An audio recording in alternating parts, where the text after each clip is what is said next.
Hello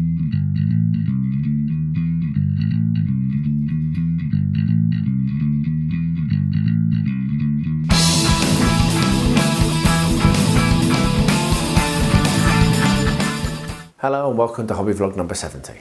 This week, as I said at the end of last week's, has been a less hobby week for me. I've been spending a lot of time on the software, or as much time as I have been able to. Still been ill, unfortunately, so there's been less effort in there than I expected or hoped. But any time that I've had that hasn't been doing the software, I've been focusing on both a super secret collaboration, you'll have to wait to see what that is, and the Battle Games of Middle Earth video, both of which projects I'm really enjoying. So it has been a good week hobby-wise, and I have got a few other bits and pieces. I've progressed the model railway slightly, which is a great relief, having stalled on that for a while, and a few other bits and pieces as well. So there is some stuff to show you. So thank you for watching. Please pop a comment below. I love to hear from you, and I always do reply to every single one of them. Don't forget to subscribe and ding the bell if you haven't yet, so that you can watch more of my videos. I've basically cut down on my marketing to zero, because if you want to find me, you can, and hopefully you will do that so you're told whenever one of my videos goes live. I would really love to have you join me on this adventure. So that's enough of that rambling. Let's see what's happened this week. So I've glued these together, and this obviously here has quite a bad gap. I had a little bit of a play around before starting filming, but I'm going to need to use the milliput. So what I'm going to do is I'm just going to mix up some milliput and then put it in here and then sculpt it in. So I'll get that mixed and then I'll bring you back for when I'm doing the sculpting. I'll just get it stuffed in and I'll bring you back for the sculpting. So I've put a bead of the milliput down in the gap. What I'm now coming along is working out so that it's actually going to be smooth and not totally noticeable when it's painted, which is always my biggest challenge with filling gaps, and I'm sure it's always your biggest challenge as well. So what I'm doing is I'm just putting it in very, very lightly, and then I'm coming along with the edge of my sculpting tool and following the gaps that were there in the underlying 3D render. And I've also just got a little bit of paper which I can dip in some water just to clean and to help smooth, because the actual texture of this is quite a smooth texture, so you don't really want to have things sticking up, and so that will help prevent that. I'm not sure how much of it was covered by noise of paper, so apologies if that was a bit noisy. But yeah, I'm just basically coming along, filling the gap, then coming with some paper, smoothing it over with some wet paper, and then coming with a bit more if I've got a hole. And in this way, hopefully I will end up with a gap which is not obvious when it's painted, which is the aim. So I might put some music on, and now you can watch as I do this. Not sure how long it's going to take, not sure how good this footage will be. So you'll know if it was rubbish footage, because there won't be any.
These have actually done really well. It was a lot more hassle than I expected it to be to try and smooth it out, but now it's done. I'm actually really pleased with how that looks. So what I'm going to do now is I'm going to go and prime these, and then I will bring you along for brief painting tips, because I'm really interested in how I'm going to do it. I've not yet worked it out, so I figured I'll share that.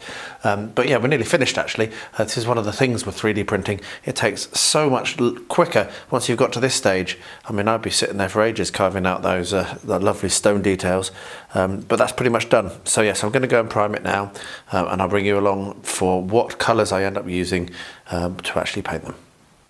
So what I'm going to do now is I'm going to mount the tiles to this cardboard using 3M craft mount, which works quite well, but it is a bit sticky, a bit stinky even, and it is a bit annoying when the top pops off. So what we're going to do is we're going to spray evenly over the surface.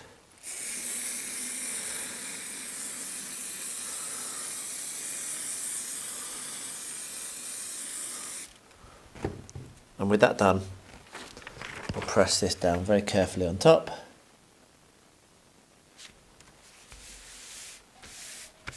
Nice and flat. And there we are. So now what I can do is I will be able to cut that out. I'll let that go off for an hour or two anyway. I don't think you need to, but I will, so I'm about to start work. So I'll let that go off for an hour or two, and then I'll be able to cut that out and get to the right dimensions for the roof and have something that's solid enough for what I need. So the primer is taken well, and what I'm going to do now is something I don't do very often. I'm going to just use normal house paint to paint these. So normally I would use paint for kits on terrain like this, on printed terrain, but I just want to give it a try. The picture I'm going off has the stone as being white, so what I'm going to do is I'm going to do several coats like this using this paint, which is just normal house paint. I'm going to see how it looks. I figure that if it does look rubbish, then I can always come back with it being clean it and use different paints, but I want to give it a try. So yeah, I won't film the whole lot. It's going to be pretty much what you see here, me painting a house, leaving it to dry, coming back, painting it again, leaving it to dry, coming back. Yeah, you get the idea. So I will show you what it looks like when it is done. Hopefully this paint will take. I probably will end up needing to varnish this to get the paint to stick, which is fine as well. So yeah, let's see what happens with this. A bit of an experiment. So over there is room 13. Here is my shelves that I've put up for miniatures, and what I need to do now is attach more of the same type of shelves to go up here, and this is going to be my dioramas. So the builds I've just completed, the one for the barrels that I bond, and also the post-apocalyptic truck, and also anything else that I make that I wanted to put onto these size shelves, because this is the shelf that is going to go here. As you can see, it fits in quite nicely in that gap, and I just need to make sure that when I put the supports up, they are not too far apart so that I can use these. So I have, this has been on my task list for weeks, and I'm just going to get it done. So I'm going to get started now. I'm on my lunch. I'm going to see how many I can get done in the next 15-20 minutes, and hopefully I'll be able to put them all up, or nearly all up, and then I'll be able to actually display my dioramas. So yeah, a little bit more progress to be made out here in the corridor. Well, there we are. I got enough up. I have maybe we'll put another extension above. As you can see, it doesn't go quite as high as the one over on the right there, but it's high enough, and I've managed to get the 2 shelf dioramas I've built so far in place. Going to need to screw them to the to the brackets, but that proves the point that that's going to work, so I'm very, very pleased. Now I may be doing some more weathering on the bottom one on that, and I may swap the order of them actually. I think it would be better to have the dwarves lower so you can see down onto the river. At the moment you can't really see them, so, but anyway, it's just proving the point that the width is right and that they're flat, so I'm very pleased with that. Got that done in lunchtime. I will finish in position, but that's a job ticked off of the chores list. For Christmas this year, Angela bought me this awesome teapot, and I've just used it for the first time. Yes, it's March, I know, I forgot about it. I remembered about it last night. And I made myself a cup of tea out of this Royal Air Force Battle of Britain tea, which I've had for quite a long time, which is probably not good yet anymore, but we'll find out. Anyway, as I was cleaning out the strainer, I realised, you know what, this is looking really good. This is a really good kind of like texture to the, and kind of, if you can see, it's a really cool, quite a coarse grain compared to the other tea leaves I've saved. So I thought, I'm going to save that. I'm going to actually save that and use that. And then I thought, I'm going to do a diorama specifically made out of the tea leaves from the first cup made in my new teapot. So I do have some ideas percolating, well, hey, through my mind, I'm not sure exactly what I'm going to do yet. This is now going to be put onto another paper towel and left in the sun for a couple of days. It needs to dry out absolutely completely. So this is not going to be a rush job. It's going to take a while before I get to it, I reckon, because I'll be drying this out for a little while. But I'll bring you along for this exciting adventure of the tea leaf diorama. As you can see, I've put the roof on the barn and it looks great. I'm really pleased with that. I'm probably going to come along and put a bit of sideboard on there. If I look at the pictures, it's actually a little bit of a white trim that goes around the edge. So I did that as a test piece to work out if it would actually work, and it did. So let me show you what I've done. So first of all, I'm going to do this bit of the building, this roof, and then I'll do the bigger roof.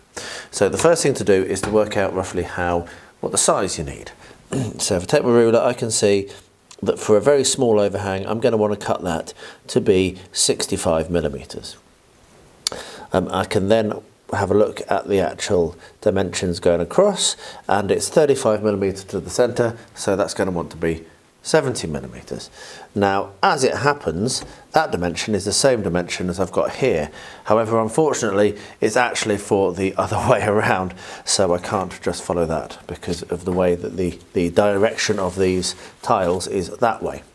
So what we need to go 65 millimeters across. So I will get my pencil here and mark that. And then, oh no, it's 70 centimeters down. I am okay. I can go 70 centimeters down. 70 millimeters, even 70 centimeters, that would be a very big roof. So what I'll do actually is I'll go along, because I can follow the line on the printout to keep straight, which is really nice kind of thing. Draw the little kind of 90-degree mark and just make sure, yep, that's 70. So now I'm going to take my safety ruler and my sharp blade and I'm going to cut it out.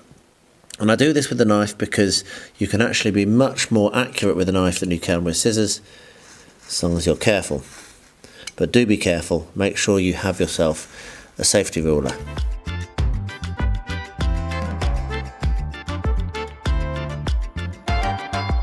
There we are. So we've cut out our roof now.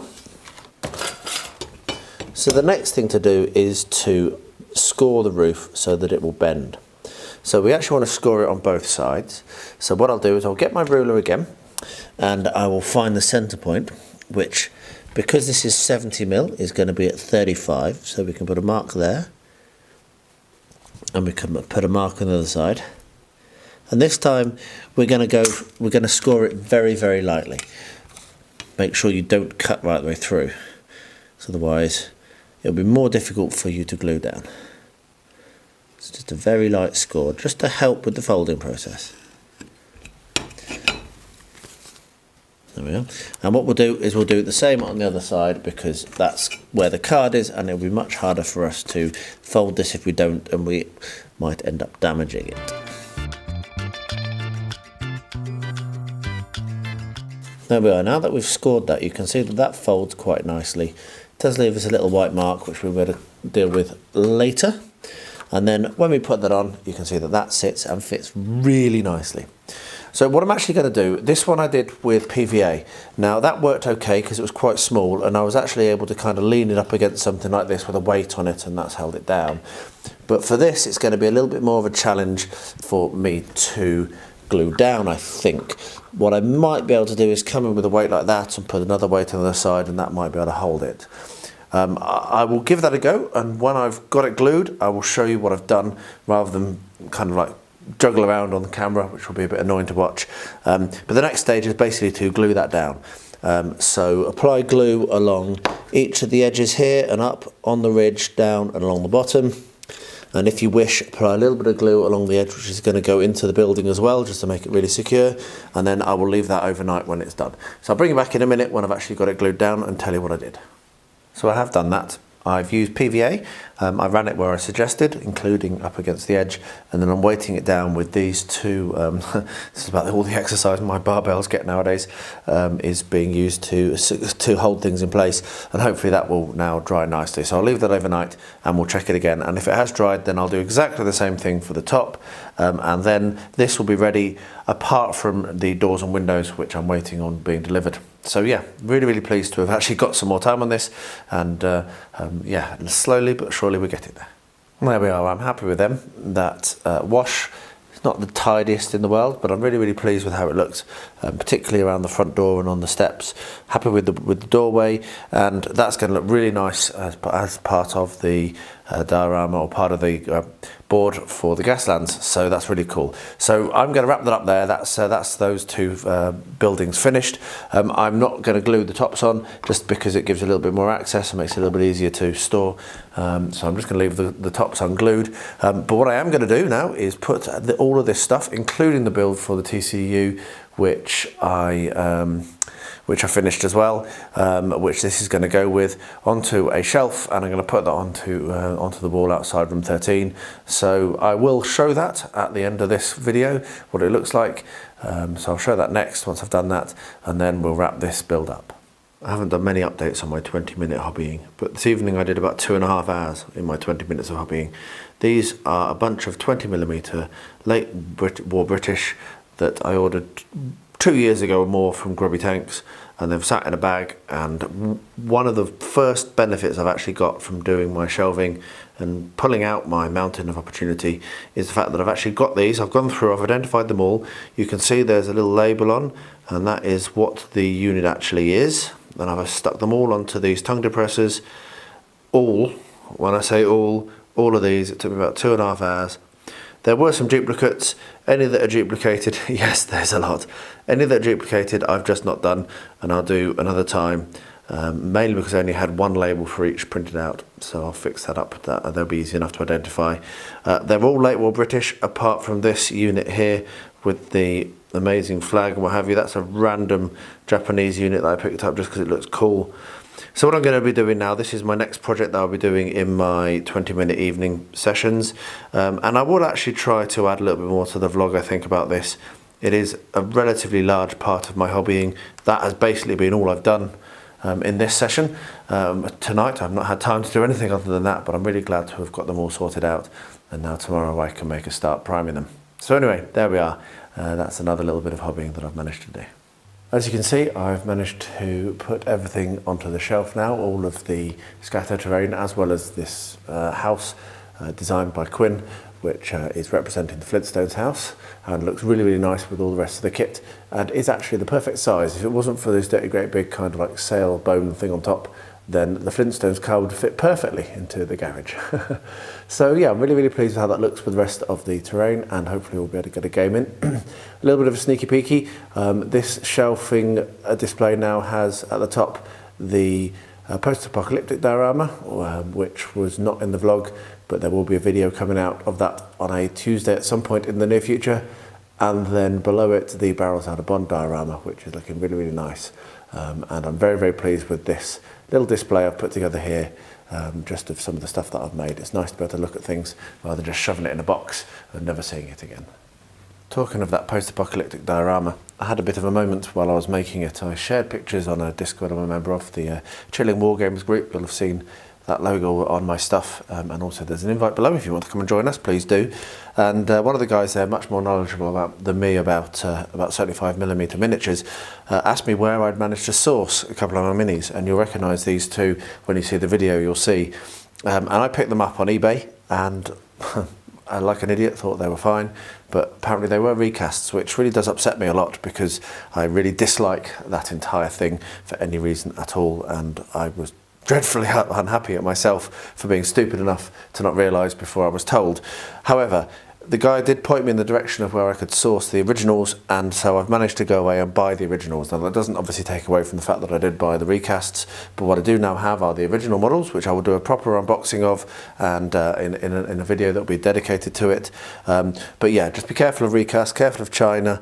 One of the ways you can avoid this is if you see a model on eBay or whatever, then you can do a Google image search and hopefully find the original.